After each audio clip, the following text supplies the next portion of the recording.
Okay, here's the sound.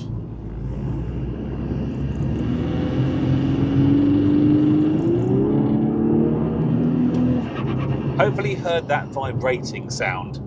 Now I believe the sound is something called a Soundaktor, which works to increase the sound of the engine, effectively making lesser powerful cars sound a bit more aggressive. I know in more modern cars there's a sound synthesizer that plays sound through car speakers, things like on BMWs and probably Audis as well, and other cars. But on this car, it's a physical,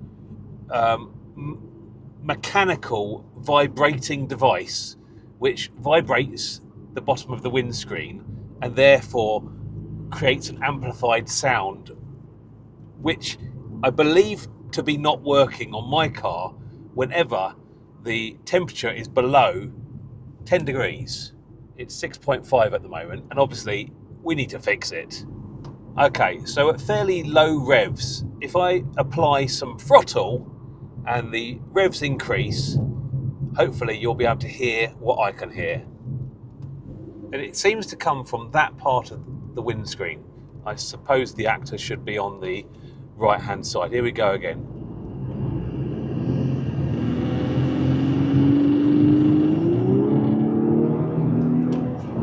Hopefully you heard that vibrating sound. That is probably not picked up on video as well as it is in real life, but it is quite an annoying sound. So hopefully now I've shown you what the sound is, we can go ahead and fix it. I've had my coding gentleman have a look at this already, and apparently it's not something that can be switched off via coding.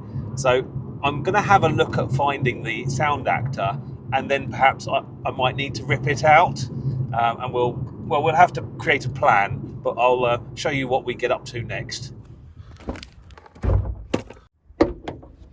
Okay, so let's try and find this Soundaktor. I've been told on the posts, you need to remove this rubber trim off of here. First of all, so I'll show you where I thought it was first, because I've seen a couple of posts where it talked about the Soundaktor being under here. Now, if we peep under there, we can see one plug there. That's actually to the suspension. There's another plug just there, and that one is to the wipers. Now, when I attempted to do this job the first time, I was thinking, oh, that's where the Soundaktor is. That's where the sound seems to come from. But it's not there. It is, in fact, in the middle, underneath here. So we're going to see if we can get this panel off without the wipers being taken off. Otherwise, we might need to take that wiper arm off.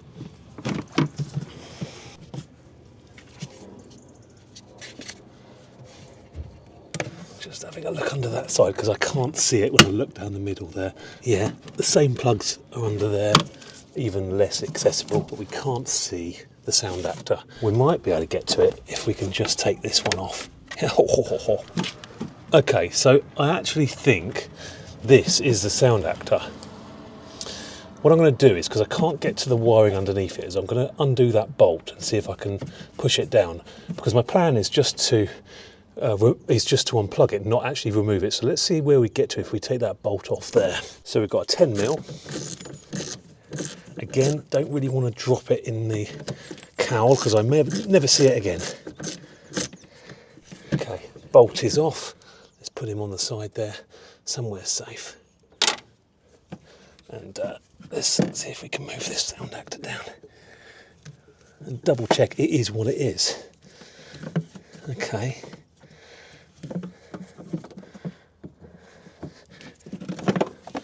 It's a bit big to come out the hole, so let me just wrestle him out. You come out of there immediately. And you know you are.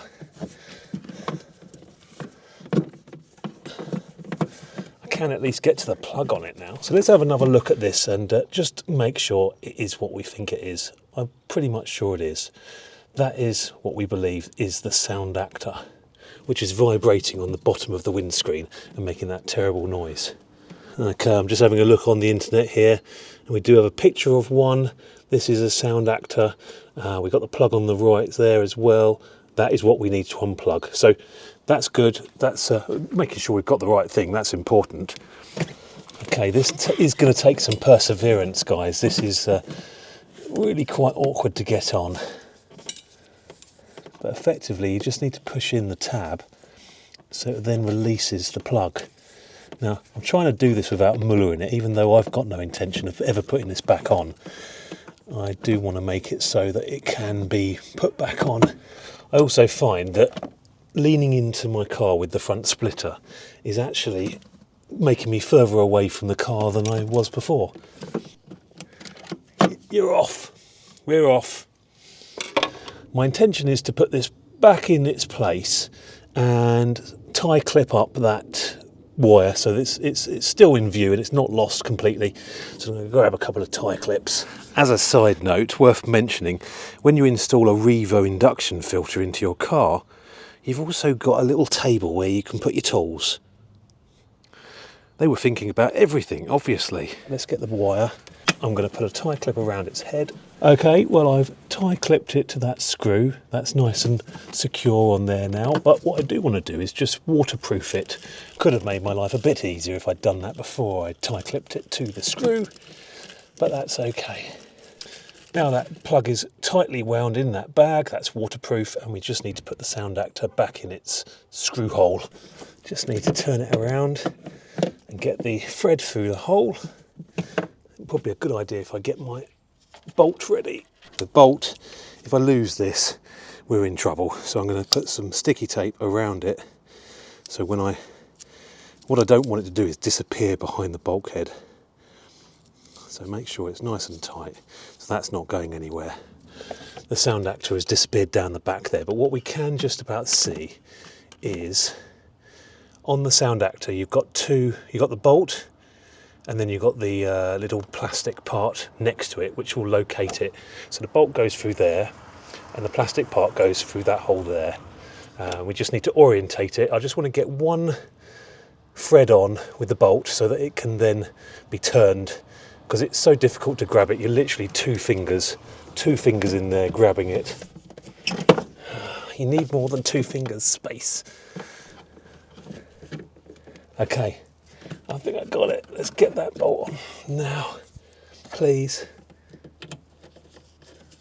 Yes.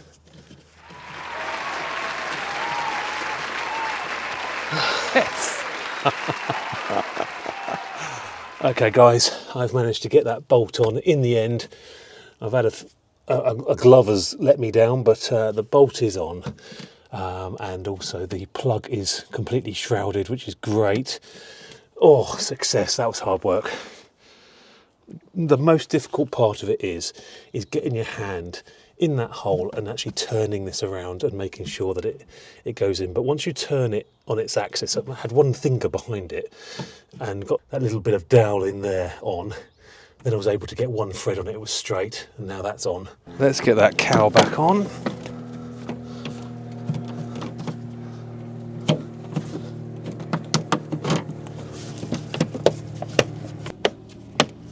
There we go.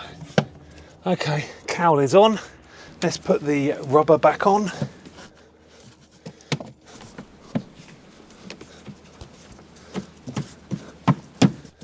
Okay guys, with the job completed, we'll need to take the car for a test drive, so I'll give you an idea of what it sounds like without that Soundaktor. I don't think it will make a big difference at all. The big difference will be when it's malfunctioning and just buzzing the windscreen under the temperature of 10 degrees. That will now be disappeared. They won't have that anymore, so that will be really good. And obviously, now I've got my new exhaust, hopefully we'll be able to hear it more. All good, yep.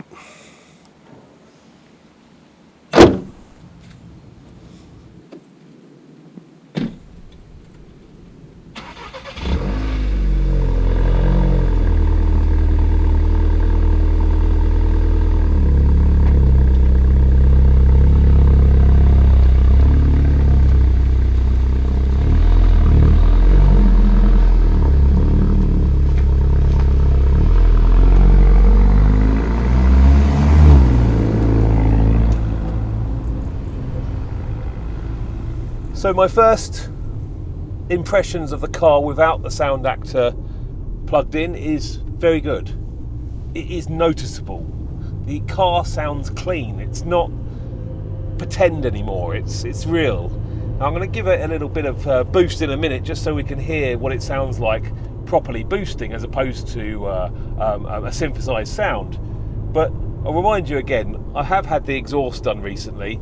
Let's pop the car in sport mode. Let's see if we can hear exhaust now as opposed to, oh yeah, I can hear the exhaust better because there's no sound coming from artificially up front. Let's give it a stab. Oh yes! Ha ha ha! That is a success, guys. Before I had my exhaust modified, I couldn't hear it, and the reason was, and even after I had the exhaust done, I wasn't that enamoured with how it sounded afterwards, because all I could hear was an artificial sound which was coming from the front of the dashboard, which was the Soundaktor. Anybody with a Scirocco R that has that Soundaktor plugged in right now, I would suggest the best thing you could do, unplug it like I have, enjoy the sound of your car. If you've got an air filter on your car, if you've got an exhaust on the car, it makes all the difference. You can't hear it properly with the Soundaktor there. If you're driving around in a standard car and perhaps it's not an R, maybe it's a diesel Scirocco or perhaps a Golf of the same era, Mark 6, then perhaps you will want that Soundaktor because there's nothing, you're not masking any real sounds because you've got the car's dull and uninspiring because you haven't put the bits and pieces on it that make it sound good. So my thoughts are, this was a great idea to do this today, and I'm so glad that I've ripped it out. One, I haven't got a problem now, which was the buzzing sound, which was so infuriating, but also it just sounds cleaner. I can hear the mechanical sounds of my car, and that's why I changed the air filter and why I put changed the exhaust as well. So there we go, guys. I'm over the moon with how this modification has transpired. It was a bit of a experiment, but there we go.